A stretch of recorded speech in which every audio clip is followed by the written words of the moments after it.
So hi guys, welcome back to the YouTube channel, and today we are starting with the lecture number 3, which is based on the regression equation. So lecture number 1 में we are done with the basic formulas, and 2 we are done with the rank correlation of coefficient, and now हम करने जा रहे हैं regression equation which is a practical component, and ये BCom के third semester and BCom honours के fourth semester में आपको ये subject मिलता है. So let's get start with this video. Right so हमें रिग्रेशन इक्वेशंस निकालनी है. रिग्रेशन इक्वेशन के क्वेश्चन कुछ इस तरह के आते हैं कि fit a linear regression equation Y on X.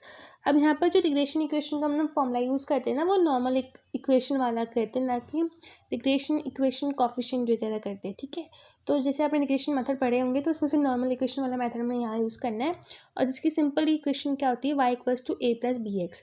अब यहाँ पर हमें ए बी निकालना है, यहाँ पर हमें बी भी निकालना है, और ए और बी कैसे निकलते हैं, with the use of intercept and slope formula. Okay, तो ए कैसे निकालते हैं, with the help of intercept. Equals to intercept यहाँ पर आ गया, एंड नो वाइज, पहले ये वाली सिलेक्ट कर लो, कोमा नोज एक्स ये वाली सिलेक्ट कर दो, close the bracket and enter. This is our intercept.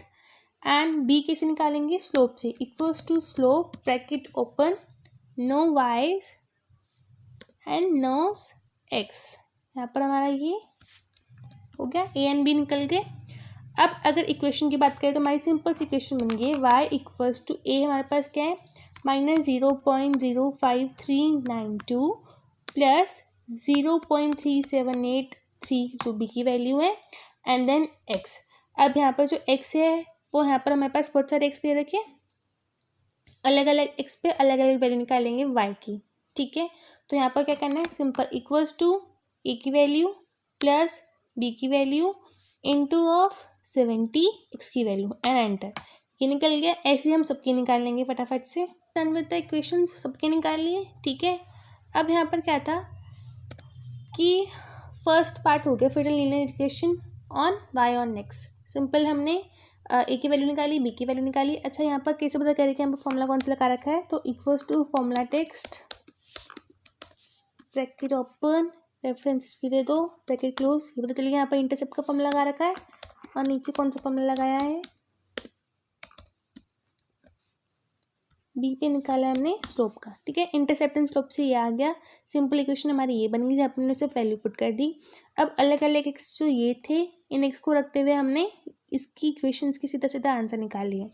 तो फर्स्ट पार्ट डन तो हो गया. अब सेकंड में कह रहे हैं estimate the sales for a city F which is estimate to have 100 lakh families. अगर एक सिटी में 100 लाख फैमिलीज है तो उसकी एस्टिमेटेड सेल्स कितनी होगी. यहाँ पर क्या करना है, सिंपली यहाँ पर एक्स हमारा 100 हो गया और कुछ नहीं हुआ, तो इसको इससे प्लस करेंगे, बी से इंटू ऑफ 100 कर देंगे, and this is our estimated sales जो कि 100 लाख फैमिलीज के लिए होगी. So this is done by the regression equations. ऐसे ही आते हैं, ये वाई ऑन एक्स था, अगर एक्स ऑन वाई है तो उसका अपोजिट कर दो, दैट्स इट. और ये सारा सिंपल ऐसे ही होता है. सो this is all about the regression equation.